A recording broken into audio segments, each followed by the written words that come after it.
Hey guys, it's Ravenhawk6910 reporting once again.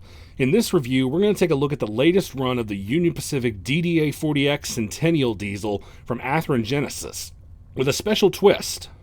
This is the UP6900 in the almost came to be Bicentennial paint scheme.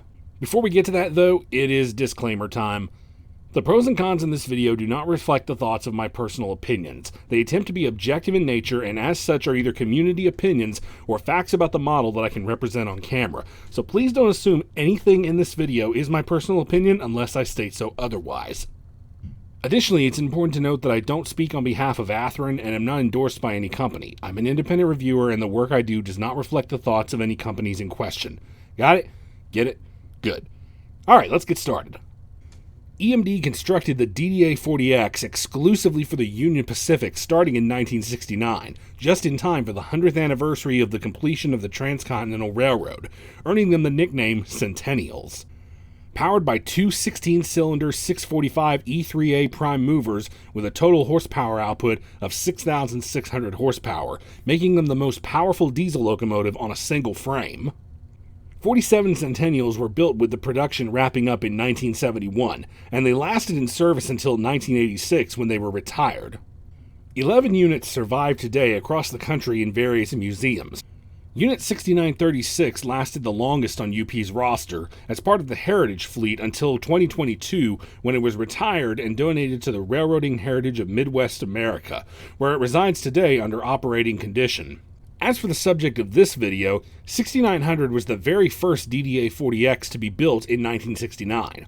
A few years later, in 1975 and 1976, railroads began to paint their locomotives in commemorative paint schemes as part of America's Bicentennial. The story goes that Union Pacific commissioned Chester Mack to design a bicentennial paint scheme for them which was to be worn by the 6900.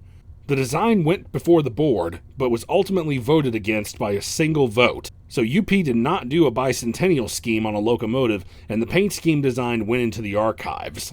Athearn received Union Pacific's permission to produce models of what the 6900 would have looked like in this paint scheme under their legendary liveries line, and it was announced for pre-orders in 2022 with the delivery of late spring 2024. And, as a bonus, the unit was offered in a set with a Union Pacific CA-10 Caboose in the same paint scheme. The locomotive comes equipped with Tsunami 2 DCC and sound with 4 cube speakers and LED lighting. The Caboose features an NCE lighting decoder and a Tsunami sound card decoder. As for the details on these two models, it's typical Athearn Genesis. Lots of separately applied details and crisp paint and lettering. And on a personal level, I think this is a great addition to the legendary liveries line of models. In that line, it can honestly be hit or miss, depending on what the model and the paint scheme is. This one, it's fantastic. And honestly, it's a damn shame we never got this in real life. But we did get the model form of it, so I guess that's all that matters, I suppose. And the same goes for the Caboose. Paint scheme and detail-wise, love it. Even down to the trucks, which are my favorite details on the model. However, my Caboose is the source of a problem that I do need to bring up. Remember how I brought up that the model comes with a decoder for lighting and sound functions? Well, unfortunately on my model out of the box, I can't get it to work correctly. When you put the Caboose on the tracks, depending on where it is on the layout, the lights and sounds will come on randomly and then immediately cut out.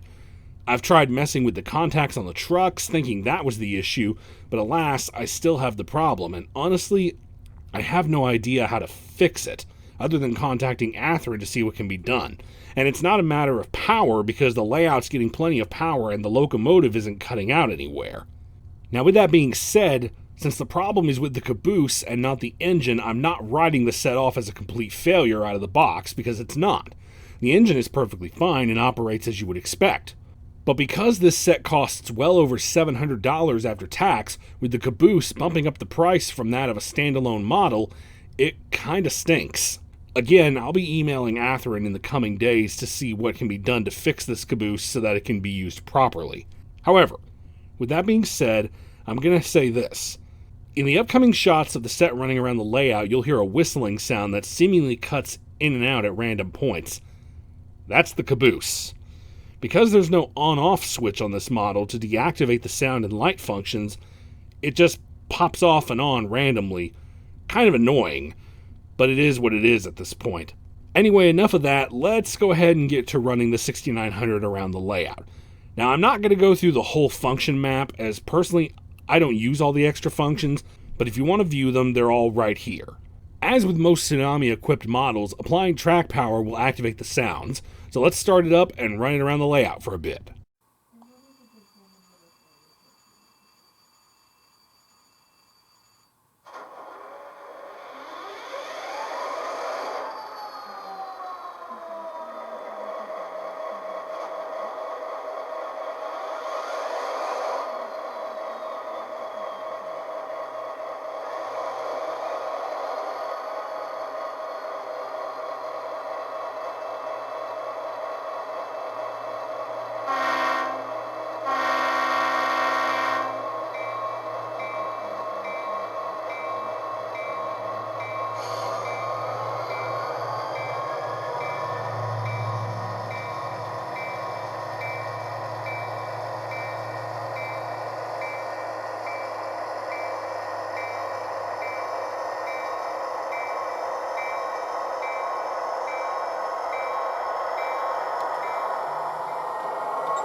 Alright, that just about does it for this review. Aside from the problems I experienced with the Caboose, this is still a fantastic set that I think makes a great addition to anyone's collection who models the Union Pacific or who's just a fan of Bicentennial painted locomotives.